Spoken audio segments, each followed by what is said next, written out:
तो नमस्कार, प्रणाम। मैं आपसे सिर्फ गोरखपुर से अभी हम हैं प्रयागराज, और प्रयागराज में माँ गंगा जमुना सरस्वती तीनों का मिलन है, जो त्रिवेणी संगम कहा जाता है। तो माता रानी सबकी मनोकामना को पूरा करे। मेरे पीछे आप देख रहे हैं चारों तरफ। और एक आपको जानकारी हम दे दें, 144 साल बाद महायोग बन रहा है। तो आप भी आकर पुण्य कमाइए, माता का आशीर्वाद लीजिए। हर हर महादेव, जय जय श्री राम। 144 साल बाद लग रहा है, सोचने वाली बात है।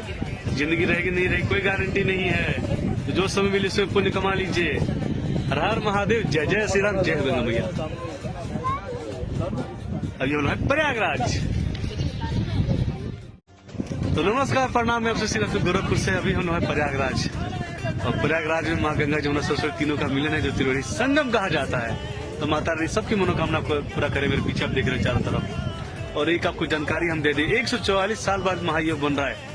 तो आप भी आकर पुण्य कमाइए, माता का आशीर्वाद लीजिए। हर हर महादेव, जय जय श्री राम। 144 साल बाद लग रहा है, सोचने वाली बात है। जिंदगी रहेगी नहीं रहेगी कोई गारंटी नहीं है, तो जो समय मिले उसमें पुण्य कमा लीजिए।